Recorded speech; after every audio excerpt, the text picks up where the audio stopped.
one-of-a-kind forum that really brings together the private sector around interesting themes for the private sector development in Africa. It is also a unique networking event for CEOs to exchange ideas, to certainly find business opportunities that may be attractive for different parties. So overall, I think it's quite unique, as I've said before, and it really puts the private sector left and center of economic debates in Africa. I think we need the private sector in Africa. We need it very much. We need more CEOs and more companies, private sector, that are actually creating value, more value in Africa. Because Africa needs to shift away from dependency on commodity extraction and export with our transformation. And that takes away a lot of the value that can be created for African population. So private sector is uniquely placed basically to achieve that goal, but most importantly, to create jobs. In the next 4 decades, Africa will need to create 700 million jobs just to keep up with new entrants in the job market.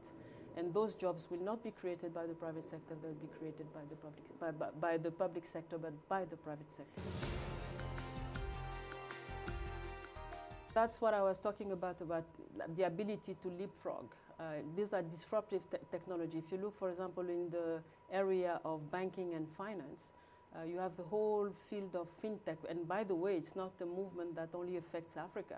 It's a general movement that today you can sit with your tablet and do transactions electronically, basically not having the need to go to a branch of your bank.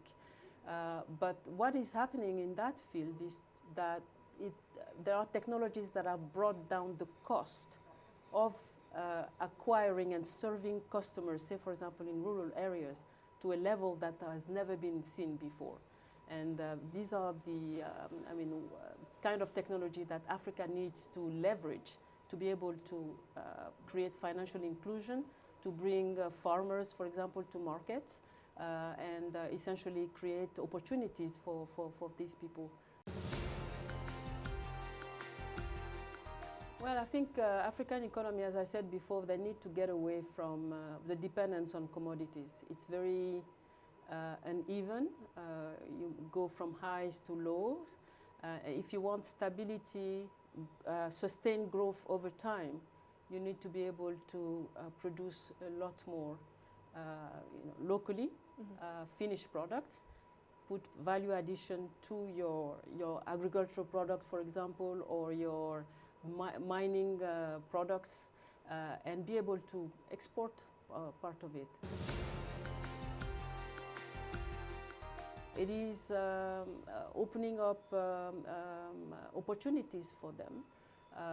Certainly access to finance, that is a very big thing. I think women have really fantastic entrepreneurs there.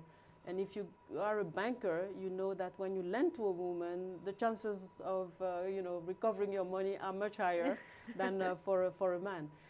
So I think women have quite a lot of assets there, but the ability not to be discriminated against, at least, and being offered opportunity is absolutely critical.